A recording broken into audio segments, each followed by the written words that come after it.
Hi all, ഐപ്ലസിന്റെ ഏറ്റവും പുതിയ വീഡിയോയിലേക്ക് സ്വാഗതം.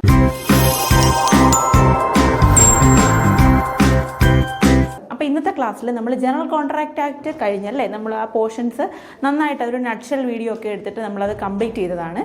അപ്പോൾ ഡൗട്ട്സ് എന്തെങ്കിലും ഉണ്ടെങ്കിൽ ചോദിക്കണം. ആ ഒരു ഏരിയ കവർ ചെയ്ത് കഴിഞ്ഞതാണ്. ഇനി നമ്മൾ സ്പെഷ്യൽ കോൺട്രാക്ട്സിൽ ഒരു പോർഷൻ എടുത്തു. ഏതാണ് എടുത്തത്? Indemnity and guarantee. അതും നിങ്ങൾ നന്നായിട്ട് മനസ്സിലാക്കി വായിച്ചു നോക്കുക. സംശയങ്ങളുണ്ടെങ്കിൽ ചോദിക്കുക. അപ്പോൾ ഇനി നമ്മൾ ഒരു അനദർ സ്പെഷ്യൽ കൈൻഡ് ഓഫ് കോൺട്രാക്റ്റിലേക്കാണ് പോകുന്നത്. എന്താണെന്നറിയാമോ? ബെയിൽമെൻറ്റ്. ബെയിൽമെൻറ്റ് എന്ന് പറയുന്നത് വളരെ ഇമ്പോർട്ടൻ്റ് ആയിട്ടുള്ള ഏതൊരു ലോ റിലേറ്റഡ് എക്സാംസിനും, ഇനിയിപ്പോൾ നിങ്ങൾ ലീഗൽ അസിസ്റ്റൻ്റ് ആകണമെന്നില്ല, ഏതൊരു ലോ റിലേറ്റഡ് ആയിട്ട് നിങ്ങളൊരു എക്സാം എഴുതാൻ പോയാലും, ഒരു കോമ്പറ്റേറ്റീവ് എക്സാം എഴുതാൻ പോയാലും അതിനുള്ളിൽ ഏറ്റവും വളരെ ഒരു 2-3 ക്വസ്റ്റ്യൻസ് ചോദിച്ച് കാണുന്ന ഒരു ഏരിയയാണ് ബെയിൽമെൻറ്റ്. കാരണം ബെയിൽമെൻറ്റ് എന്ന് പറയുന്നത് നമുക്ക് പെട്ടെന്ന് മനസ്സിലാക്കാൻ കഴിയുന്നതാണ്. അത് ആ ഒരു രീതിയിലേക്ക് നിങ്ങൾ ആ ഒരു വിജിലൻ്റ് ആയിട്ടിരുന്ന് കഴിഞ്ഞാൽ പെട്ടെന്ന് മനസ്സിലാവുന്ന ഒരു ഏരിയയാണ്. പക്ഷേ അതുകൊണ്ട് തന്നെ ക്വസ്റ്റ്യൻസും ആ ഒരു ഏരിയയിൽ നിന്ന് ധാരാളമായിട്ട് ചോദിച്ച് കാണാറുണ്ട്. അപ്പോൾ ഇതിൻ്റെ ഒരു പ്രത്യേകത, സെക്ഷൻസ് ഓർത്തിരിക്കണം. ഏതാണ് ഞാനിപ്പോൾ പഠിപ്പിക്കുമ്പോൾ തന്നെ ആ സെക്ഷൻസ് ഏതാണെന്നൊക്കെ ഉള്ളതൊന്ന് മനസ്സിലാക്കി വെക്കണം. എന്താണ് അതിനുള്ളിൽ പറയുന്ന കണ്ടൻറ്റ്, എന്താണ് ഒരു കീവേഡ്സ്, അത് ബെയിൽമെൻറ്റിൽ പർട്ടിക്കുലർലി കുറച്ച് വേർഡ്സുകളൊക്കെ ഉപയോഗിക്കുന്നുണ്ട്, അതെന്തൊക്കെയാണെന്നുള്ളതും മനസ്സിലാക്കണം. അപ്പോൾ ഇതിൻ്റെ ഒരു ഇൻട്രൊഡക്ഷൻ പറയാനായിട്ട് ആണെങ്കിൽ, ഈ ബെയിൽമെൻറ്റ് എന്ന് പറയുന്നത് ശരിക്കും ഒറ്റൊരു എക്സാമ്പിൾ ഓർത്തിരുന്നാൽ മതി. നമ്മൾ ഈ ഒരു എക്സാമ്പിളിലൂടെയാണ് നമ്മൾ ഈ ഒരു ഫുള്ള് ബെയിൽമെൻറ്റും പഠിക്കാൻ പോകുന്നത്. ഓക്കെ, അപ്പോൾ എനിക്കൊരു പെറ്റ് ഡോഗ് ഉണ്ട്. എന്തുണ്ട്? Pet dog. ഒരു വളർത്തുന്ന ഒരു നായ്ക്കുട്ടിയുണ്ട്. അപ്പോൾ ഈ ഒരു പെറ്റ് ഡോഗിനെ ഞാൻ എന്ത് ചെയ്തു? ഞാനൊരു ദൂരത്തേക്ക് പോവുകയാണ്. ഞാൻ കുറച്ച് ദിവസത്തേക്ക് നാട്ടിൽ കാണില്ല. അപ്പോൾ എനിക്ക് ഈ ഡോഗിനെ ഏറ്റവും സേഫായിട്ട് ഒരാൾ നോക്കണം. ഓക്കെ, ആ ഡോഗ് പക്ഷെ തിരിച്ച് ഞാൻ വരുമ്പോഴത്തേക്കും അതേ സേഫ് കസ്റ്റഡിയിൽ ഞാൻ എങ്ങനെയാണോ ഇതിനെ കൈമാറിയത് അതേപോലെ തന്നെ എനിക്ക് തിരിച്ചിതിനെ തരണം. അപ്പോൾ അങ്ങനെയുള്ളൊരു സേഫ് കസ്റ്റഡിയിൽ ഞാനിതിനെ കൊടുത്തിട്ട് പോകുന്നു. അതിന് എനിക്ക് എന്ത് ചെയ്യുന്നു? ഞാൻ തിരിച്ചു വരുമ്പോഴേക്കും അവിടെ ആ ഒരു സേഫായിട്ട് തന്നെ എനിക്കതിനെ മടക്കി തരുന്നു. അപ്പോൾ ഇതിനിടയിൽ നമ്മൾ പഠിച്ചിട്ടുണ്ട്, കോൺട്രാക്റ്റ് ആക്ടിൽ നമ്മൾ പഠിച്ചതാണ്, കൺസിഡറേഷൻ ഉള്ള ഒരു കൺസിഡറേഷനാണ് ഏറ്റവും ഒരു ഇമ്പോർട്ടൻ്റ് ആയിട്ടുള്ള കാര്യം.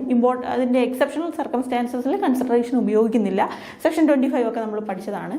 അപ്പോൾ ഇതിലൊരു കൺസിഡറേഷൻ വേണം അല്ലേ? അപ്പോൾ എൻ്റെ ഒരു പെറ്റ് ഡോഗിനെ മറ്റൊരാൾ നോക്കണമെങ്കിൽ എന്ത് വേണം? അവർക്ക് നമ്മളൊരു കൺസിഡറേഷൻ, നമ്മളതൊരു എമൗണ്ട്, പർട്ടിക്കുലർലി എമൗണ്ട് പേ ചെയ്തിരിക്കണം. അത് പേ ചെയ്യാത്ത സാഹചര്യങ്ങളുണ്ട്. അതിന് നമ്മൾ പല പേരുകളിൽ അറിയപ്പെടുന്നുണ്ട്. ഗ്രാറ്റുറ്റോസ് ബെയിൽമെൻറ്റ് എന്നൊക്കെ അറിയപ്പെടുന്നുണ്ട്. അപ്പോൾ കൺസെപ്റ്റ് ഇത്രയേ ഉള്ളൂ. ഞാൻ എന്ത് ചെയ്യുന്നു? എൻ്റെ ഒരു പെറ്റ് ഡോഗിനെ മറ്റൊരാൾക്ക്, എനിക്ക് കുറച്ച് ദിവസം കഴിഞ്ഞേ എനിക്ക് നാട്ടിൽ വരാൻ പറ്റുള്ളൂ. അപ്പോൾ ഈ ഡോഗിൻ്റെ സേഫ് കസ്റ്റഡി എൻഷുർ ചെയ്യാനായിട്ട് ഒരാൾക്ക് കൊടുക്കുകയാണ്. ഇപ്പോൾ ഡോഗ് എന്നുള്ളത് നിങ്ങൾക്ക് ഒരു കൗ ആവാം, അങ്ങനെ എന്തെങ്കിലും, എനിത്തിങ് എൽസ്. അപ്പോൾ നിങ്ങളുടെ ആ ഒരു ഇഷ്ടത്തിനനുസരിച്ച് മനസ്സിലാക്കിയിരുന്നാൽ മാത്രം മതി. സംഭവം ഇത്രയേ ഉള്ളൂ. ഒരു സേഫ് കസ്റ്റഡിയിലേക്ക് ഞാൻ എൻ്റെ ഒരു പ്രോപ്പർട്ടി, അത് it may B movable or immovable, ഞാൻ മൂവബിൾ പ്രോപ്പർട്ടിയാണ്, ഞാൻ എന്ത് ചെയ്യുന്നു? അത് ട്രാൻസ്ഫർ ചെയ്യുന്നു. ആ ട്രാൻസ്ഫർ ചെയ്യുമ്പോഴത്തേക്കും അദ്ദേഹം അതിൻ്റെ ഉത്തരവാദിത്തത്തോടു കൂടി, റെസ്പോൺസിബിലിറ്റിയോട് കൂടി ആ ഒരു പ്രോപ്പർട്ടി എന്താണോ അതിനെ നോക്കുകയും കൈകാര്യം ചെയ്യുകയും ചെയ്യുന്നു. ആ ഒരു പർട്ടിക്കുലർ ടൈം പീരീഡ് കഴിയുമ്പോൾ എനിക്ക് ആ സാധനം തിരിച്ചു തരുന്നു. അപ്പോൾ ഞാൻ അദ്ദേഹത്തിന്, അതിനിടയ്ക്ക് നമ്മൾ തമ്മിലൊരു കോൺട്രാക്റ്റ് വന്നിട്ടുണ്ട്. ഇതൊരു സ്പെഷ്യൽ കൈൻഡ് ഓഫ് കോൺട്രാക്റ്റ് ആണ്. കാരണം നമ്മൾ ജനറൽ ലോയിൽ പഠിക്കുന്നത് എന്തൊക്കെയാണ്? General principles of contract actually നമ്മൾ നോർമലി എങ്ങനെയാണ് ഒരു ഓഫർ ഉണ്ടാവും, ഒരു പ്രൊപ്പോസൽ ഉണ്ടാവുന്നത്, ആ പ്രൊപ്പോസൽ എങ്ങനെ പ്രോമിസ് ആവുന്നു, പിന്നെ അതെങ്ങനെ അക്സെപ്റ്റ് ചെയ്യുന്നു, പിന്നെ അതെങ്ങനെ എഗ്രിമെൻറ്റിലേക്ക് എത്തുന്നു, കോൺട്രാക്റ്റ് ആകുന്നത് എങ്ങനെയാണ്, അവിടെ എപ്പോഴും എങ്ങനെയാണ് ബിറ്റ്വീൻ ദി പാർട്ടീസ് കൺസിഡറേഷൻ പേ ചെയ്യുന്നത്, നമ്മൾ ഇമാതിരിയുള്ള സംഗതി. പിന്നെ അതിൻ്റെ ബ്രീച്ച് ഓഫ് കോൺട്രാക്റ്റ് വരുമ്പോൾ എന്തൊക്കെയാണ് ചെയ്യേണ്ടുന്നത്, ഈവൻ ഫ്രസ്ട്രേറ്റഡ് ആവാറുണ്ടോ, കോൺട്രാക്റ്റ് ഇമ്പോസിബിലിറ്റി ടു പെർഫോം ആവാറുണ്ടോ, ഇങ്ങനെ കുറേ കാര്യങ്ങളാണ് നമ്മൾ ജനറൽ ലോയിൽ പഠിച്ചത്. അപ്പോൾ ഇത് ജനറൽ ലോയിലേക്കാളും വ്യത്യാസമുണ്ട്. ഇതൊരു സ്പെഷ്യൽ ഫീച്ചേഴ്സാണ്. കോൺട്രാക്റ്റ് ആക്റ്റിൽ തന്നെ പ്രത്യേക സാഹചര്യങ്ങളും പ്രത്യേകമായിട്ടുള്ള സംവിധാനങ്ങൾ ഉപയോഗിച്ച് ചെയ്യുന്നതാണ് സ്പെഷ്യൽ കോൺട്രാക്റ്റ് എന്ന് പറയുന്നത്. ഇപ്പോൾ നമ്മൾ ഇൻഡെംനിറ്റി ആയാലും ഗ്യാരണ്ടി ആയാലും കണ്ടു, അതൊരു പ്രത്യേകതരം കോൺട്രാക്റ്റ് ആണ്. ഇപ്പോൾ ഇൻഡെംനിറ്റി എന്ന് പറയുമ്പോൾ അതൊരു മറ്റൊരാൾ ലോസ് സഫർ ചെയ്യാൻ വേണ്ടി നിൽക്കുകയാണ്. ഗ്യാരണ്ടി എന്ന് പറയുമ്പോഴത്തേക്കും ഒരാൾ ചെയ്തില്ലെങ്കിൽ അത് ചെയ്യാനായിട്ട് മറ്റൊരു വ്യക്തി നിൽക്കുന്നു. ആ ഒരു റിലേഷൻഷിപ്പ് എല്ലാം നമ്മൾ നന്നായിട്ട് മനസ്സിലാക്കിയതാണ്. അപ്പോൾ സ്പെഷ്യൽ ഫീച്ചർ ഓഫ് കോൺട്രാക്റ്റിൽ ഏറ്റവും എക്സാം പോയിന്റ് ഓഫ് വ്യൂവിൽ ഏറ്റവും ഇമ്പോർട്ടൻ്റ് ആയിട്ടുള്ള ഒരു ഏരിയയാണ് ബെയിൽമെൻറ്റ് എന്ന് പറയുന്നത്. ഈ ഒരു ഏരിയ നിങ്ങൾ മനസ്സിലാക്കി കഴിഞ്ഞാൽ ഞാൻ പ്രീവിയസ് ക്വസ്റ്റ്യൻസും കൂടെ തരാം, അതെങ്ങനെയാണ് അത് വർക്കൗട്ട് ചെയ്യേണ്ടതെന്നുള്ളത് നമുക്ക് ഒന്നും കൂടെ നന്നായിട്ട് മനസ്സിലാക്കാം. അപ്പോൾ നമുക്ക് നേരെ ബെയിൽമെൻറ്റ് എന്ന് പറഞ്ഞ ഒരു ഏരിയയിലേക്ക് പോവാം. ഓക്കെ, അപ്പോൾ the law relating to bailment is contained in section 148 to 171 of the Indian Contract Act. Okay, അപ്പോൾ സെക്ഷൻ 141 ഇത് ഈ ഒരു ഏരിയ ഓർത്തിരിക്കുക. സെക്ഷൻ 148 തൊട്ട് 171 വരെയാണ് എന്ത് ഡീൽ ചെയ്യുന്നത്? ബെയിൽമെൻറ്റിനെ കുറിച്ച് ഡീൽ ചെയ്യുന്നത്. ഓക്കെ, അപ്പോൾ bailment refers to the delivery of goods from, അപ്പോൾ നമ്മളുടെ ആ ഉദാഹരണം ആലോചിക്കണം. Bailment refers to the delivery of goods from one person to another for, അപ്പോൾ ഡെലിവറി ഓഫ് ഗുഡ്സ് ഒന്ന് ആലോചിച്ച് നോക്കിയേ. Delivery of goods from one person to another for some purpose upon a contract that the goods shall be returned once the purpose is fulfilled. Purpose എപ്പോൾ fulfilled ആവുന്നോ goods അപ്പോൾ തന്നെ return ചെയ്യണം. Or otherwise disposed of according to the directions of the person delivering them, അല്ലെങ്കിൽ അത് തീർപ്പാക്കേണ്ടുന്നത് ആ deliver ചെയ്യുന്ന അദ്ദേഹത്തിൻ്റെ ഉത്തരവാദിത്തത്തിലാണ്. അപ്പോൾ നമുക്ക് ബെയർ ആക്ട് പ്രൊവിഷനിലേക്ക് പോവാം. കാരണം ബെയർ ആക്ടിൻ്റെ ഒരു റീഡിങ് ഇതിനകത്ത് ഇമ്പോർട്ടൻ്റ് ആണ്. കാരണം ഇപ്പോഴത്തെ എക്സാമിനേഷനൊക്കെ എങ്ങനെയാണ് അതിൻ്റെ ക്വസ്റ്റ്യൻ പാറ്റേണും ഒക്കെ വളരെ ഡിഫറൻ്റ് ആണ്. ഞാൻ പറഞ്ഞു കഴിഞ്ഞ കാര്യമാണ്, നമ്മൾ ഓൾറെഡി ക്ലാസ്സിൽ അത് ഡിസ്കസ് ചെയ്തിട്ടുണ്ട്. അപ്പോൾ അതുകൊണ്ട് തന്നെ നമുക്ക് ബെയർ ആക്ട് പ്രൊവിഷനും കൂടെ ഒന്ന് നോക്കി മനസ്സിലാക്കാം. ഓക്കെ, അത് വളരെ സിമ്പിളായിട്ട് ഞാൻ നിങ്ങൾക്ക് എങ്ങനെയാണ് അത് പഠിക്കേണ്ടതെന്നുള്ളത് പറഞ്ഞുതരാം. അപ്പോൾ ബെയിൽമെൻറ്റ് ഇപ്പോൾ ശ്രദ്ധിച്ചിരുന്നാൽ മാത്രം മതി. ബെയിൽമെൻറ്റ് ഞാൻ എഴുതാൻ പറയുന്ന പോർഷൻസ് നിങ്ങൾ അപ്പോൾ ഒന്ന് നോട്ട് ചെയ്തിരുന്നാൽ മാത്രം മതി. എന്തെങ്കിലും വേർഡ്സോ അങ്ങനെ എന്തെങ്കിലും എഴുതാനുണ്ടെങ്കിൽ ഞാൻ ഡയഗ്രാമാറ്റിക് റെപ്രസെൻറ്റേഷൻ എന്തെങ്കിലും കാണിക്കുമ്പോൾ നിങ്ങളൊന്ന് കുറിച്ച് വെക്കണമെങ്കിൽ ഞാൻ പറയാം, അപ്പോൾ എഴുതിയാൽ മതി. ഇപ്പോൾ ശ്രദ്ധിച്ചിരിക്കുക, ബെയിൽമെൻറ്റ്. അപ്പോൾ ഈ 148 നമ്മൾ എന്ത് ചെയ്യുന്നുണ്ട്? ബെയിൽമെൻറ്റ് എന്ന് പറയുന്നുണ്ട്. അതിനോടൊപ്പം തന്നെ ബെയിലറിനെയും ബെയിലിയെയും ഡിഫൈൻ ചെയ്യുന്നുണ്ട്. സെക്ഷൻ 148 പ്രകാരം ബെയിൽമെൻറ്റ് എന്താണെന്ന് പറയുന്നു, ബെയിലറിനെയും ബെയിലിയെയും ഡിഫൈൻ ചെയ്യുന്നു. ഓക്കെ, അപ്പോൾ ഞാൻ വായിക്കാം. A bailment is the delivery of goods by one person to another for some purpose. Okay, ഇതിൽ ഓരോ വേർഡും ഇമ്പോർട്ടൻ്റ് ആണ്. Bailment is the delivery of goods from one person to another. Okay, അപ്പോൾ നമുക്ക് അതിലൊരു കാര്യം മനസ്സിലായി. എന്താണ്? 2 persons അല്ലെങ്കിൽ 2 or more persons, 2 persons mandatory ആണ് എന്തിൽ ബെയിൽമെൻ്റ് എന്ന് പറഞ്ഞ കൺസെപ്റ്റിൽ. 1 man ആയിട്ട് ഒരിക്കലും ബെയിൽമെൻറ്റ് നടക്കുകയില്ല. അപ്പം 2 പേര് അതിനകത്ത് മാൻഡേറ്ററി ആയിട്ടുള്ളതാണ്. അപ്പോൾ അവർക്ക് പേരുകളുണ്ടാവും. ഓക്കെ, നമ്മൾ ഇൻഡെംനിറ്റി പഠിച്ചപ്പോൾ ഇൻഡെംനിഫയറും ഇൻഡെംനിഫൈഡും പഠിച്ചു. അതുപോലെ തന്നെ ഗ്യാരണ്ടി പഠിച്ചപ്പോൾ നമ്മൾ 3 persons ഉണ്ടായിരുന്നു അതിനകത്ത്. ആരൊക്കെയായിരുന്നു ഗ്യാരണ്ടിയിലുള്ള 3 ആളുകൾ? ആരൊക്കെയാണ്? ഒന്ന് surety, principal debtor and creditor. അതുപോലെ നമ്മൾ ബെയിൽമെൻറ്റിലേക്ക് വരുമ്പോഴത്തേക്കും അതിനകത്തും കുറച്ച് 2 ആളുകളുണ്ട്. ഓക്കെ, അപ്പോൾ നമ്മൾ പറഞ്ഞു a bailment is the delivery of goods by one person to another for some purpose. അവിടെ ഒരു ഉദ്ദേശമുണ്ട്. അപ്പോൾ a contract that they shall, അപ്പോൾ അവിടെ ഒരു കോൺട്രാക്റ്റ് ഉണ്ട്. When the purpose is accomplished, purpose fulfilled ആയിക്കഴിഞ്ഞാൽ be returned or otherwise disposed of. ഇതിനകത്തെ വേർഡ്സ് ഒക്കെ ഇമ്പോർട്ടൻ്റ് ആണ്. കാരണം ഇതിലേതെങ്കിലും ഒരു വേർഡ് മാറ്റിയായിരിക്കും എക്സാമിന് ചോദിക്കുക. കാരണം ഇപ്പോൾ ഇതിൽ ഞാനിപ്പോൾ പറഞ്ഞതുപോലെ തന്നെ B returned or otherwise disposed of എന്നുള്ളത്, ആ ഡിസ്പോസ്ഡ് എന്നുള്ള വാക്കിന് പകരം വേറൊരു വാക്കായിരിക്കും ചോദിക്കുക. അപ്പോൾ കൃത്യമായി പ്രൊവിഷനും വായിച്ചില്ലെങ്കിൽ നമുക്ക് ആൻസർ ചെയ്യാൻ പറ്റില്ല. Disposed of according to the directions of the person delivering them. അപ്പോൾ വീണ്ടും പറഞ്ഞു, ഇത് ഒന്നുകിൽ എന്താകണം? പർപ്പസ് ഫുൾഫിൽ ചെയ്യുക, അല്ലാന്നുണ്ടെങ്കിൽ ഡിസ്പോസ് ചെയ്യുക. ഒന്നുകിൽ ആ പർപ്പസ് ഫുൾഫിൽ ചെയ്ത് കഴിയുമ്പോൾ അത് ഡെലിവർ ചെയ്ത് കൊടുക്കുക. ആരാണോ അത് ഏൽപ്പിച്ചത് അദ്ദേഹത്തിന് ഡെലിവർ ചെയ്ത് കൊടുക്കുക. അതല്ലാത്ത പക്ഷം ഡിസ്പോസ് ചെയ്യുക. കാരണം according to the provisions of law എന്താണെന്ന് വെച്ച് കഴിഞ്ഞാൽ അതിൽ തീർപ്പ് കൽപ്പിക്കുക. ആരുടെ ഡിറക്ഷൻസ് വെച്ചിട്ടാണ്? The person delivering them. ആരാണോ ഡെലിവർ ചെയ്യുന്നത് അദ്ദേഹത്തെ വെച്ചിട്ടാണ്. ഓക്കെ, അപ്പോൾ ഇനി നമുക്ക് ആരൊക്കെയാണ് ആ ഡെലിവർ ചെയ്യുന്ന ആളുകൾ ആരൊക്കെയാണ്, അത് ഏറ്റുവാങ്ങുന്ന ആൾക്കാർ ആരൊക്കെയാണ്, അവരുടെ പേരും കൂടെ മനസ്സിലാക്കേണ്ടതായിട്ടുണ്ട്. The person delivering the goods is called bailor. ആരാണോ ഡെലിവർ ചെയ്യുന്നത്, ഗുഡ്സ് ഡെലിവർ ചെയ്യുന്നത് ആരാണോ അദ്ദേഹത്തിനെ ബെയിലർ എന്നും, and the person to whom they are delivered is called bailee.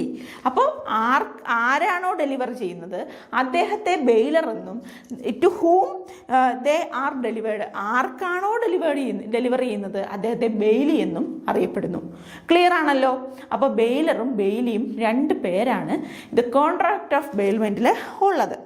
അപ്പോൾ ഇതിൻ്റെ ഒരു എക്സ്പ്ലനേഷൻ കൊടുത്തിട്ടുണ്ട്. Explanation is very important. If a person already in possession of the goods of another contracts to hold them as a bailee, അതായത് already ഇതൊരു പൊസഷനിലുള്ള ഒരു വ്യക്തിയാണ്, മറ്റൊരാളുടെ ഗുഡ് പൊസഷനിലുള്ള ഒരു വ്യക്തിയാണ്. ഓക്കെ, അദ്ദേഹം ബെയിലി ആയിട്ട് തന്നെ അത് കീപ്പ് ചെയ്യുകയാണ്. He thereby becomes the bailee, അദ്ദേഹം ബെയിലിയാണ്. And the owner becomes the bailor, owner അപ്പോൾ സ്വാഭാവികമായിട്ടും ബെയിലറാണ്. Of such goods although they may not have been delivered by way of bailment, അതായത് ഇപ്പോൾ ബെയിൽമെൻ്റ് ആയിട്ടൊരു കോൺട്രാക്റ്റിലൊന്നും എൻ്റർ ചെയ്യാതെ തന്നെ ഞാൻ എന്ത് ചെയ്തു, എൻ്റെ ഒരു പെറ്റ് ഡോഗിനെ കൊണ്ടുവന്ന് ഒരാൾക്ക് കൊടുത്തു. അപ്പോൾ എൻ്റെ ഒരു ഗുഡ് മറ്റൊരാളുടെ കസ്റ്റഡിയിലാണ് ഉള്ളത്. അദ്ദേഹം അത് കീപ്പ് ചെയ്യുമ്പോൾ അദ്ദേഹം ബെയിലിയും, ഡെലിവർ ചെയ്യുമ്പോൾ ഞാൻ ബെയിലറുമാണ്. അവിടെ പക്ഷേ എന്തില്ല, കോൺട്രാക്ട് ഓഫ് ഈവൻ ഇത് contract of bailment is not existed there, it also considered as bailment. Okay, clear ആണല്ലോ? അതായത് അവിടെ ഒരു കോൺട്രാക്ട് ഓഫ് ബെയിൽമെൻറ്റ് ഇല്ല എങ്കിൽ കൂടിയും അതൊരു ബെയിൽമെൻ്റ് ആയിട്ടാണ് കരുതപ്പെടുന്നത്. അപ്പോൾ ഒരു കോൺട്രാക്ട് ഓഫ് ബെയിൽമെൻറ്റ് അവിടെ മാൻഡേറ്ററി ആയിട്ട് പറയുന്നില്ല. ഓക്കെ,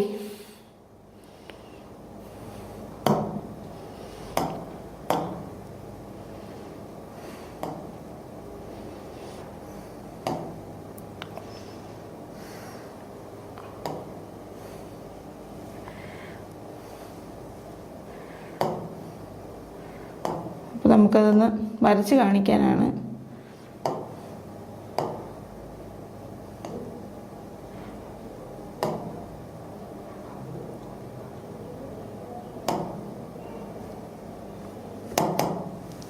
ഓക്കെ, അപ്പോൾ നമുക്ക് ഞാൻ എടുത്ത് കാണിക്കാം നിങ്ങളെ അതെങ്ങനെയാണെന്നുള്ളത് വർക്കൗട്ട് ചെയ്യുന്നത് കാണിച്ചു തരാം. അപ്പോൾ ഇപ്പോൾ ഇത്രയും ജസ്റ്റ് മനസ്സിലാക്കി വെച്ചാൽ മതി. അപ്പോൾ ഒരു ബെയിൽമെൻറ്റ് എന്ന് പറയുന്ന പ്രൊവിഷൻ, ഡീൽ ചെയ്യുന്ന പ്രൊവിഷൻ നമുക്കിവിടെ തന്നെ എഴുതാം. അല്ലെങ്കിൽ എങ്ങനെയാണ് ബെയിൽമെൻറ്റ് ഡീൽ ചെയ്യുന്നത് എന്നുള്ളതാണ് പറയാൻ പോകുന്നത്.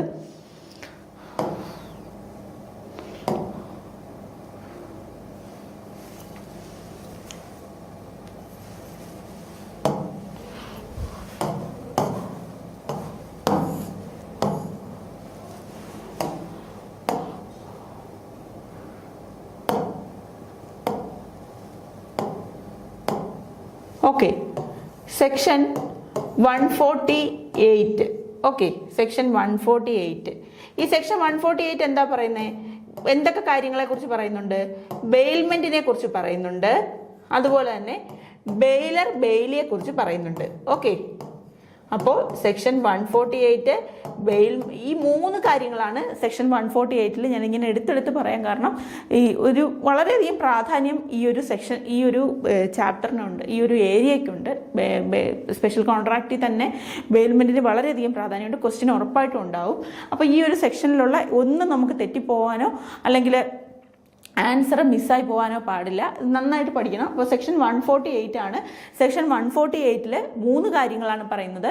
ബെയിൽമെൻറ്റ് എന്താണെന്ന് പറയുന്നു, ബെയിലർ ആരാണെന്ന് പറയുന്നു, ബെയിലി ആരാണെന്ന് പറയുന്നു. ഓക്കെ ആണല്ലോ? അപ്പോൾ ഇതിൽ തന്നെ സെക്ഷൻ 148 തന്നെ ബെയിൽമെൻറ്റ് എന്ന് പറഞ്ഞു കഴിഞ്ഞാൽ ദ പേഴ്സൺ, ഒരു പേഴ്സൺ എന്ത് ചെയ്യുന്നു, അദ്ദേഹത്തിൻ്റെ ഒരു ഗുഡ് മറ്റൊരാൾക്ക് ഡെലിവർ ചെയ്യുന്നു. അപ്പോൾ ആ ഡെലിവർ ചെയ്യുമ്പോഴത്തേക്കും ആ ഡെലിവർ ചെയ്യുന്ന ആളിനെ ബെയിലറെന്നും അത് അക്സെപ്റ്റ് ചെയ്യുന്ന വ്യക്തിയെ ബെയിലി എന്നുമാണ് വിളിക്കുന്നത്. അപ്പോൾ അത് അപ്പോൾ പർപ്പസ് ഉണ്ട്. അവിടെ ഒരു പർപ്പസ്, ഒരു കോൺട്രാക്ട് ഓഫ് ബെയിൽമെൻറ്റ് വരുന്നുണ്ട്, അവിടെ ഒരു പർപ്പസ് വരുന്നുണ്ട്. ആ പർപ്പസ് ഫുൾഫിൽ ചെയ്ത് കഴിയുമ്പോഴത്തേക്കും ആ ഗുഡ് തിരിച്ച് റീഡെലിവർ ചെയ്യുന്നുണ്ട്. ഒന്നുകിൽ അത് റീഡെലിവർ ചെയ്യും, അല്ലെന്നുണ്ടെങ്കിൽ അത് ഡിസ്പോസ് ചെയ്യും according to the directions of the bailor. Bailor എന്താണോ പറയുന്നത് അതിനനുസരിച്ച് അത് റീഡെലിവർ ചെയ്യും. പിന്നെ ഇതിനകത്ത് ഒരു എക്സ്പ്ലനേഷൻ പറയുന്നുണ്ട്. അപ്പോൾ ഇത് person who, first of all ഒരു കാര്യം മനസ്സിലാക്കുക, the person who delivering the goods is called as bailor. ആരാണോ ഇങ്ങനെ ഗുഡ്സ് ഡെലിവർ ചെയ്യുന്നത് അദ്ദേഹത്തെ ബെയിലർ എന്നും, the person to whom the goods are delivered is called bailee. ആരിലേക്കാണോ അത് ഡെലിവർ ചെയ്യുന്നത് അദ്ദേഹത്തെ ബെയിലി എന്നുമാണ് അറിയപ്പെടുന്നത്. പിന്നെ അതിൻ്റെ ഒരു എക്സ്പ്ലനേഷൻ പറയുന്നുണ്ട്. എക്സ്പ്ലനേഷൻ ഈ കാര്യം എന്താണെന്ന് വെച്ച് കഴിഞ്ഞാൽ, ഇവൻ അവിടെ ഒരു കോൺട്രാക്ട് ഓഫ് ബെയിൽമെൻറ്റ് ഇല്ല, പക്ഷേ ഒരു വ്യക്തി ഒരാൾക്ക് ഒരു സേഫ് കസ്റ്റഡിക്ക് വേണ്ടി ഒരു ഗുഡ്സ് ഡെലിവർ ചെയ്യുന്നു, അദ്ദേഹം അത് അക്സെപ്റ്റ് ചെയ്യുന്നു. അങ്ങനെ അവിടെ ഒരു കോൺട്രാക്ട് ഓഫ് ബെയിൽമെൻറ്റ്, നമ്മളിപ്പോൾ ഫിക്ഷൻ പറയില്ല, ഒരു ഫിക്ഷൻ പോലെ തന്നെ ഇപ്പം as may deem fit it considered as contract of bailment എന്നാണ് പറയുന്നത്. അപ്പോൾ അങ്ങനെ ഇവിടെ പറയുന്നില്ല എങ്കിൽ കൂടിയും അതാണ് അവിടുത്തെ ഒരു ഇംപ്ലൈഡ് ആയിട്ട് ഉദ്ദേശിക്കുന്ന മീനിങ്. കാരണം ലോ പലപ്പോഴും പലയിടങ്ങളിലും നമ്മൾ ഇൻ്റർപ്രിട്ടേഷൻ മനസ്സിലാക്കി കഴിഞ്ഞാൽ ഫിക്ഷണലായിട്ട് പല കാര്യങ്ങളും ചെയ്യുന്നുണ്ട് അല്ലേ. ഇപ്പം പല പ്രൊഫഷനുകളിലും അങ്ങനെ ആയിട്ടത് കരുതപ്പെടുന്നുണ്ട്.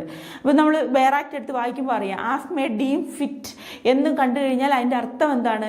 അത് അങ്ങനെയായിട്ട് ട്രീറ്റ് ചെയ്യുന്നതാണ് അതിൻ്റെ അർത്ഥം. അതായത് ഈ നിലവിൽ അങ്ങനെ ഇല്ലാത്ത ഒരു കാര്യം അങ്ങനെയായിട്ട് കൺസിഡർ ചെയ്യുന്നു എന്നാണ് അതിൻ്റെ അർത്ഥം. അപ്പോൾ അതുപോലെ ഒരു കൺസെപ്റ്റാണ് ഈ ഒരു എക്സ്പ്ലനേഷൻ പറയുന്നത്. അപ്പോൾ ഇവിടെ എന്താ പറയുന്നത്?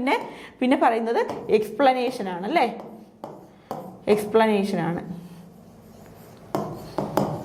എക്സ്പ്ലനേഷനിൽ എന്താ പറയുന്നത്? എക്സ്പ്ലനേഷനിൽ കൃത്യമായിട്ട് പറയുന്നു, even there is no fixed contract of bailment. ഇത് നമ്മളുടേതായ സെന്റൻസിലങ്ങ് മനസ്സിലാക്കി വെച്ചിരുന്നാൽ മതി. bailment, but if there is a relationship there,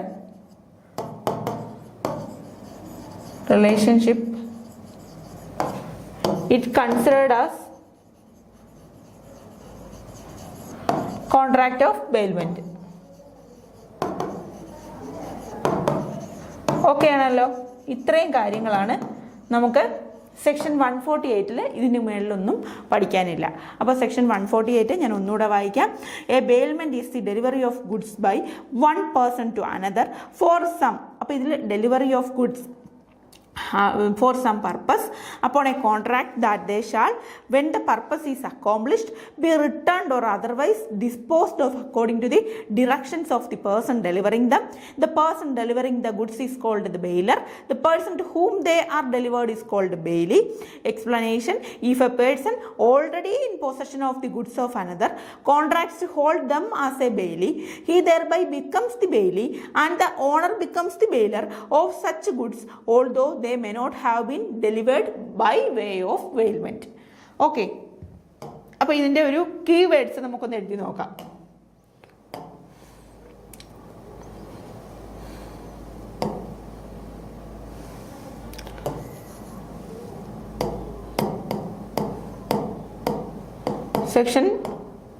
section 148.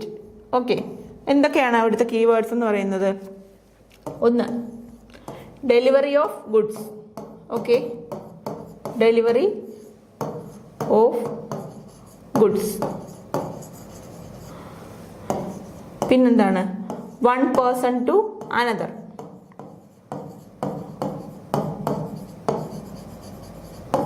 One person to another. Okay, upon a contract. upon a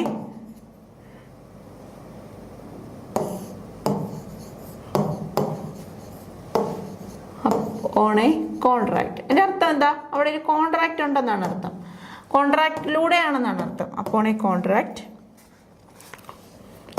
if the purpose accomplished, if the purpose accomplished,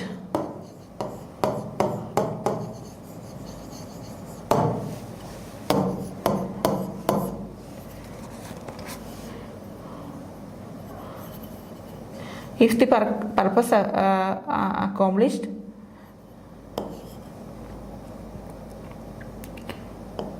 be returned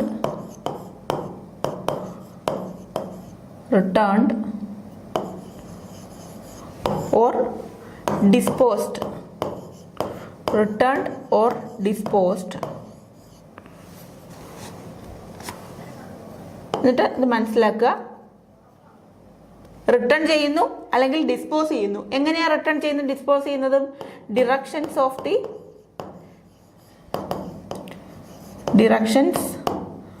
of the baler.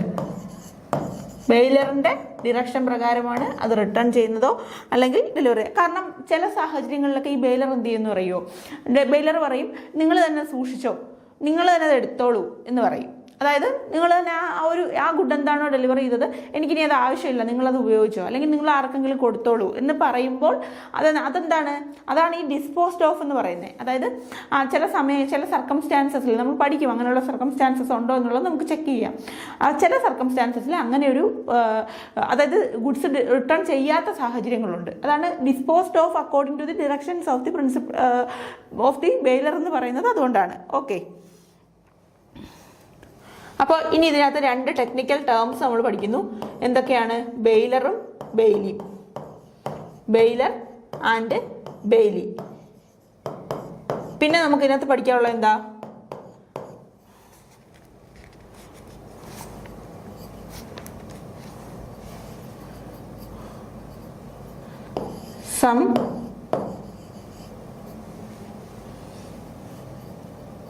sometimes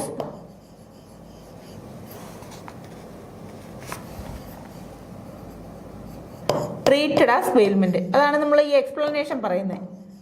treated as bailment അത്രയും മനസ്സിലാക്കിയിരുന്നാൽ മതി. നമുക്ക് concept അറിയാമല്ലോ. കാരണം ചില സാഹചര്യങ്ങളിൽ എന്തുണ്ട്, already in possession ആണെങ്കിൽ അവിടെ ഒരു ബെയിൽമെന്റ് നടന്നിട്ടുണ്ടാവില്ല, പക്ഷെ ഇത് ബെയിൽമെന്റ് ആയിട്ട് തന്നെ ട്രീറ്റ് ചെയ്യുന്നു. ഇത്രയും കാര്യങ്ങൾ നിങ്ങൾ ഒന്ന് കുറിച്ച് വെച്ചോ. നോട്ട്ബുക്ക് എടുത്തിട്ട് ഇത്രയും കാര്യങ്ങൾ ഒന്ന് കുറിച്ച് വെച്ചോ. ഓക്കെ, സെക്ഷൻ 148 എന്ന് എഴുതുക. എന്നിട്ട് ബെയിൽമെന്റ് എന്ന് എഴുതുക. സെക്ഷൻ 148 എന്ന് എഴുതുക, ബെയിൽമെന്റ് എന്ന് എഴുതുക. എന്നിട്ട് ഈ ഒരു 7 പോയിന്റ്സ് ഇങ്ങനെ എഴുതി വെക്കുക. എന്നിട്ട് ഈ 7ാമത്തെ പോയിന്റിന്റെ ബ്രാക്കറ്റിൽ എക്സ്പ്ലനേഷൻ എന്ന് എഴുതി വെക്കുക. അതെന്തിനാണ്? അതൊരു എക്സ്പ്ലനേഷൻ ആയിരുന്നു എന്ന് നിങ്ങൾക്ക് മനസ്സിലാക്കാൻ വേണ്ടിയിട്ടാണ്. സെക്ഷൻ 148ന്റെ എക്സ്പ്ലനേഷൻ ആയിരുന്നു. ഇത്രയും കാര്യങ്ങൾ നിങ്ങളുടെ മനസ്സിലൊരു പിക്ചർ പോലെ വരുന്നുണ്ടെങ്കിൽ കൺഫേം ആണ് നിങ്ങൾക്ക് ഇനി കോൺട്രാക്ട് ഓഫ് ബെയിൽമെന്റിന്റെ ബാക്കി സെക്ഷൻ എല്ലാം പഠിക്കുമ്പോൾ ക്ലിയർ ആയിട്ട് മനസ്സിലാവും. കോൺട്രാക്ട് ഓഫ് ബെയിൽമെന്റ് പഠിച്ചത് ഇനി ഒരിക്കലും നിങ്ങൾ മറക്കുകയുമില്ല. ഇനി എക്സാമിന് ചോദിച്ചാലും നിങ്ങൾക്ക് എന്താണ്, ഈ ഒരു ഏരിയ ക്ലിയർ ആയിരിക്കും. ഈ ഒരു ഏരിയ പക്കയായിട്ട് മനസ്സിലുണ്ടാവും. അപ്പോൾ ഇത്രയും പോയിന്റ്സ് നോട്ട് ചെയ്ത് വെക്കുക. ബുക്കും പേനയും എടുത്ത് എഴുതി വെക്കുക. സെക്ഷൻ 148 ബെയിൽമെന്റ് ഞാൻ പറഞ്ഞും കൂടെ തരാം. Section 148 bailment. ഓക്കെ, വരയിടുക. First point delivery of goods. Okay, delivery of goods first point ആയിട്ട് എഴുതേണ്ടത് എന്താണ്? ഡെലിവറി ഓഫ് ഗുഡ്സ് എഴുതിയല്ലോ. Second point one person to another. Second point one person to another. Okay ആണല്ലോ. Third point upon a contract.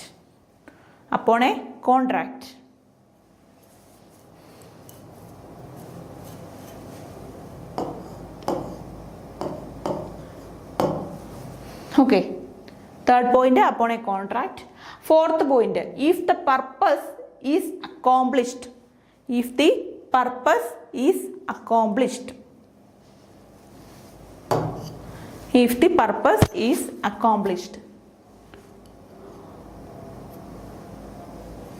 എന്നിട്ട് അടുത്ത point, അഞ്ചാമത്തെ point, be returned or disposed. ഇങ്ങനൊരു side ചരിച്ച് ഒരു വരയിടുക. Be returned or disposed. Or എന്ന് എഴുതണ്ട, ഇങ്ങനെ ഒരു വരയിട്ടാൽ മതി, ചരിച്ചൊരു വരയിട്ടാൽ മതി. ബി റിട്ടേൺഡ് അല്ലെങ്കിൽ ഡിസ്പോസ്ഡ്. എന്നിട്ട് അതിൻ്റെ ബ്രാക്കറ്റിൽ ആ അഞ്ചാമത്തെ point be returned or disposed എന്ന് എഴുതിയ പോയിന്റിന്റെ ബ്രാക്കറ്റ് ഇടുക. എന്നിട്ട് directions of the bailor. Okay, അപ്പോൾ അഞ്ചാമത്തെ point be returned or disposed. ആ ബി റിട്ടേൺഡ് എന്ന് എഴുതിയിട്ട് ഒരു വരയിട്ടിട്ട് ഡിസ്പോസ്ഡ് എന്ന് എഴുതുക. എന്നിട്ട് ആ ഡിസ്പോസ്ഡ് എന്നുള്ളതിൻ്റെ ബ്രാക്കറ്റായിട്ട് എന്തെഴുതുക? Directions of the bailor. Clear ആണല്ലോ. ഇനി ആറാമത്തെ പോയിന്റ്, ബെയിലർ ആൻഡ് ബെയിലി. അതെന്താ? ബെയിലർ ആൻഡ് ബെയിലി എന്ന് പറയുമ്പോൾ എന്താ ഉദ്ദേശിക്കുന്നത്? ഡെഫിനിഷനാണ് ഉദ്ദേശിക്കുന്നത്. Okay, bailor and bailee. അപ്പോൾ ആറാമത്തെ പോയിന്റായിട്ട് ബെയിലർ ആൻഡ് ബെയ്ലി എന്ന് എഴുതുക. ബെയിലറും ബെയ്ലി എന്താണെന്ന് നമുക്കറിയാം. ഓക്കെ, ഏഴാമത്തെ point sometimes treated as bailment. Sometimes treated as bailment. ഏഴാമത്തെ പോയിന്റ് എന്താ? Sometimes treated as bailment. എന്നിട്ട് അതിൻ്റെ ബ്രാക്കറ്റിലായിട്ട് എക്സ്പ്ലനേഷൻ പാർട്ട് എന്ന് എഴുതുക. Explanation part. അപ്പോൾ കോൺട്രാക്ട് ഓഫ് ബെയിൽമെന്റിന്റെ അതിനെ ഒരു കഥയായിട്ട് ഓർത്തിരിക്കണം. എങ്ങനെയാണ് കോൺട്രാക്ട് ഓഫ് ബെയിൽമെന്റ് വർക്കൗട്ട് ചെയ്യുന്നത്? അതായത് ഒരു ആള് first section 148 of the Indian contract act ആദ്യമായി മനസ്സിലാക്കുക. 148 മുതൽ 171 വരെയുള്ള സെക്ഷനിലാണ് കോൺട്രാക്ട് ഓഫ് ബെയിൽമെന്റിന്റെ ആ ഒരു ഏരിയ കവർ ചെയ്യുന്നത്. കോൺട്രാക്ട് ഓഫ് ബെയിൽമെന്റ് എന്താണ് ബെയിൽമെന്റ് എന്നും, അതായത് സെക്ഷൻ 148 3 കാര്യങ്ങളാണ് ഡിസ്കസ് ചെയ്യുന്നത്. എന്തൊക്കെയാണ്? ഫസ്റ്റ് പറയുന്നു എന്താണ് കോൺട്രാക്ട് ഓഫ് ബെയിൽമെന്റ് എന്ന് പറയുന്നു. രണ്ടാമതായിട്ട് പറയുന്നു ബെയിലറും ബെയ്ലി ആരാണെന്ന് പറയുന്നു. പിന്നെ ഒരു എക്സ്പ്ലനേഷൻ പറയുന്നു. എക്സ്പ്ലനേഷനിൽ കൃത്യമായിട്ട് ഒരു ഐറ്റം പറയുന്നുണ്ട്. അപ്പോൾ നമുക്ക് ഫസ്റ്റ് നോക്കേണ്ടുന്നത് എന്താണ് ആ ഒരു സെക്ഷൻ 148 എന്താണ് ആ കൺസെപ്റ്റ്, ബെയിൽമെന്റ് എന്താണെന്നാണ് നോക്കേണ്ടത്. ബെയിൽമെന്റ് എന്ന് പറയുമ്പോൾ the person delivering the goods to one person to another. അപ്പോൾ പർപ്പസ്, അവിടെ ഒരു പർപ്പസ് പ്രകാരം ഒരു പേഴ്സൺ അദ്ദേഹത്തിൻ്റെ ഒരു ഗുഡ് മറ്റൊരാൾക്ക് ഡെലിവർ ചെയ്യുന്നു. ഈഫ് ദി പർപ്പസ് ഈസ്, അത് first point, if the purpose is accomplished. Purpose accomplish ചെയ്ത് കഴിഞ്ഞാൽ, അതായത് പർപ്പസ് കംപ്ലീറ്റ് ചെയ്ത് കഴിഞ്ഞാൽ പിന്നെ എന്താണ് അവിടെ നടക്കുന്നത്? The goods returned or disposed of according to the directions of the bailor. അതായത് ആ പർപ്പസ് ഫുൾഫിൽ ചെയ്ത് കഴിഞ്ഞാൽ ആ ഗുഡ് എന്താണോ അതെന്ത് ചെയ്യുന്നു? ഒന്നുകിൽ റിട്ടേൺ ചെയ്യുന്നു അല്ലെങ്കിൽ ഡിസ്പോസ് ചെയ്യുന്നു. ഡിസ്പോസ് ചെയ്യാന്ന് വെച്ചാൽ according to the provisions of the law the contract it may be fulfilled. അതായത് അതെന്താണോ ആ കോൺട്രാക്ട് അത് ഫുൾഫിൽ ചെയ്ത് മാറ്റുന്ന ആ ഒരു ഇതിനെയാണ് ഡിസ്പോസ്ഡ് എന്ന് പറയുന്നത്. ലീഗൽ കോൺസെപ്റ്റിൽ ഡിസ്പോസ്ഡ് എന്ന് ഉപയോഗിക്കുന്നത് ലീഗൽ പ്രൊവിഷൻ പ്രകാരം according to the provisions of the law ആ ഒരു കോൺട്രാക്ട് എന്താണോ അത് എന്ത് ചെയ്യുന്നു? ഫുൾഫിൽ ചെയ്ത് അവസാനം അതിനൊരു എൻഡ് വരുത്തുന്നതിനാണ് ഡിസ്പോസ്ഡ് എന്ന് പറയുന്നത്. അപ്പോൾ ഒന്നുകിൽ എന്ത് ചെയ്യുന്നു? ഗുഡ് റിട്ടേൺ ചെയ്യുന്നു അല്ലെങ്കിൽ ഡിസ്പോസ് ചെയ്യുന്നു അക്കോർഡിംഗ് ടു ദി ഡിറക്ഷൻസ്. അവിടെ ഏറ്റവും പ്രധാനപ്പെട്ട ഓർത്തിരിക്കേണ്ട പോയിന്റ് ആരുടെ ഡിറക്ഷൻസ് പ്രകാരമാണ്? ബെയിലറിന്റെ ഡിറക്ഷൻ പ്രകാരം അത് ഡിസ്പോസ് ചെയ്യുന്നു. ഇത്രയാണ് കോൺട്രാക്ട് ഓഫ് ബെയിൽമെന്റ് എന്ന് പറയുന്ന ആ ഒരു ഏരിയ. പിന്നെ ഇതിൽ 2 പേരുണ്ട്. 2 പേര് തമ്മിലാണ് ഈ ഒരു കോൺട്രാക്ട് മൂവ് ചെയ്യുന്നത്. നമ്മൾ പറഞ്ഞു ഒരു എന്ത് ചെയ്യുന്നു? ഒരു ഗുഡ് ഡെലിവർ ചെയ്യുന്നുണ്ട്. ആ പർപ്പസ് കഴിയുമ്പോഴത്തേക്കും ആ ഗുഡ് ഒന്നുകിൽ തിരിച്ച് ഡെലിവർ ചെയ്യുകയോ അല്ലെങ്കിൽ അത് ഡിസ്പോസ് ചെയ്യുകയോ ചെയ്യുന്നു. ആരുടെ നിർദ്ദേശപ്രകാരം? ബെയിലറിന്റെ നിർദ്ദേശപ്രകാരം. Who is the person is called as bailor and bailee. ഇതിൽ 2 പേഴ്സൺ ആണുള്ളത്, ഒന്ന് ബെയിലറും ഒന്ന് ബെയ്ലിയും. ബെയിലർ എന്ന് പറയുമ്പോഴത്തേക്കും the person delivering the goods is called as bailor. ആരാണോ ഗുഡ് ഡെലിവർ ചെയ്യുന്നത് അദ്ദേഹത്തെ ബെയിലർ എന്നാണ് വിളിക്കുന്നത്. അതായത് ഈ ഒരു ഗുഡ് സൂക്ഷിക്കണമെന്ന് പറഞ്ഞ് മറ്റൊരു വ്യക്തിക്ക് ഡെലിവർ ചെയ്യുന്നില്ലേ, ആ വ്യക്തിയെ വിളിക്കുന്ന പേരാണ് bailor. The person who delivering the goods is called as bailor. അപ്പോൾ അത് കഴിഞ്ഞു. പിന്നെ എന്താണ് bailee? The person to whom the goods is delivered is called as bailee. ആർക്കാണോ ഡെലിവർ ചെയ്യുന്നത്, അതായത് സൂക്ഷിക്കണം എന്ന് പറഞ്ഞിട്ട് ഒരു വ്യക്തിക്കാണ് ഇത് കൊടുക്കുന്നത് അല്ലേ? ഞാൻ പറഞ്ഞു ഒരു പെറ്റ് ഡോഗിൻ്റെ കഥ പറഞ്ഞു. അപ്പോൾ ഈ പെറ്റ് ഡോഗിനെ, ഇപ്പം ഞാൻ എൻ്റെ ഒരു പെറ്റ് ഡോഗിനെ കൊണ്ടുവന്ന് ഒരു വ്യക്തിക്ക് കൊടുക്കുമ്പോൾ ആ ഡെലിവർ ചെയ്യുന്ന എന്നെ വിളിക്കുന്ന പേരെന്താ? എൻ്റെയാണ് ആ ഡോഗ് എന്ന് പറയുന്നത്. അപ്പോൾ എന്നെ വിളിക്കുന്ന പേരെന്താ? ഞാനാണ് ബെയിലർ. ദ പേഴ്സൺ ഹു അത് അക്സെപ്റ്റ് ചെയ്യുന്ന ബി എന്ന് പറയുന്ന ഒരു വ്യക്തിയെ എന്തെന്നാണ് വിളിക്കുന്നത്? ബെയ്ലി എന്നാണ് വിളിക്കുന്നത്. ഓക്കെ, ബെയ്ലി എന്നാണ് വിളിക്കുന്നത്. അപ്പോൾ അവിടെ 2 പേരുടെയും പേരുകൾ കഴിഞ്ഞു. അപ്പോൾ അവിടെ 2 പേരും ഉണ്ടെന്നുള്ളത് നമുക്ക് മനസ്സിലായി. അപ്പോൾ നമ്മളിവിടെ 2 കാര്യങ്ങൾ പഠിച്ചു. കോൺട്രാക്ട് ഓഫ് ബെയിൽമെൻറ്റ് എന്താണെന്ന് പഠിച്ചു. ആ ബെയിൽമെൻറ്റിലുള്ള 2 ആളുകൾ ആരൊക്കെയാണെന്ന് നമ്മൾ മനസ്സിലാക്കി. ഇനി നമുക്കറിയാനുള്ള നെക്സ്റ്റ് കാര്യം, അവിടെ ഒരു എക്സ്പ്ലനേഷൻ ഉണ്ട്. എന്താണ് അവിടുത്തെ explanation? Explanation is very important. അത് ഞാൻ വായിക്കാം. If a person already in possession, അതായത് ഒരു പേഴ്സൺ ഉണ്ട് അവിടെ already in possession of the goods, അയാൾ ഓൾറെഡി എന്താണ്? ആ ഗുഡിൻ്റെ പൊസഷനാണ്. ഇപ്പോൾ അത് ഒന്നും കൂടെ ക്ലാരിഫൈ ചെയ്ത് പറയുകയാണെങ്കിൽ, ഇപ്പോൾ ഞാൻ പ്രത്യേകിച്ച് ഞാൻ പറഞ്ഞല്ലോ ഞാനൊരു ദൂര യാത്രയ്ക്ക് പോവുകയാണ്. അപ്പോൾ എൻ്റെ പെറ്റ് ഡോഗിനെ എനിക്ക് സൂക്ഷിക്കാനായിട്ട് ഒരാളെ ഏൽപ്പിക്കണം. അപ്പോൾ ഞാനൊരു വ്യക്തിയെ ഇത് ഏൽപ്പിച്ചു. പക്ഷെ അവിടെ ഞാനിങ്ങനെ കോൺട്രാക്ട് ഓഫ് ബെയിൽമെൻ്റ് ആയിട്ടൊന്നും അവിടെ പറയുകയോ ചെയ്യുകയോ ഒന്നും ചെയ്തില്ല. അങ്ങനെ ഒരു ഫിക്സഡ് കോൺട്രാക്റ്റ് ഒന്നും ഉണ്ടാക്കിയിട്ടില്ല. പക്ഷെ എന്നിരുന്നാൽ തന്നെയും ആ വ്യക്തി എന്ത് ചെയ്യുന്നു, ആ ഗുഡ് എൻ്റെ ആ ഒരു പെറ്റ് ഡോഗിനെ സൂക്ഷിക്കുന്നു. അപ്പം ഞങ്ങൾ തമ്മിലവിടെ ഒരു കോൺട്രാക്ട് ഓഫ് ബെയിൽമെൻറ്റ് ഉണ്ടാക്കിയിരുന്നില്ല എങ്കിൽ കൂടിയും അത് കൺസിഡർ ചെയ്യുന്നത് എന്തായിട്ടാണ്, കോൺട്രാക്ട് ഓഫ് ബെയിൽമെന്റ് ആയിട്ട് തന്നെയാണ്. അതാണ് ഈ എക്സ്പ്ലനേഷൻ പറയുന്നത്. Explanation is very important.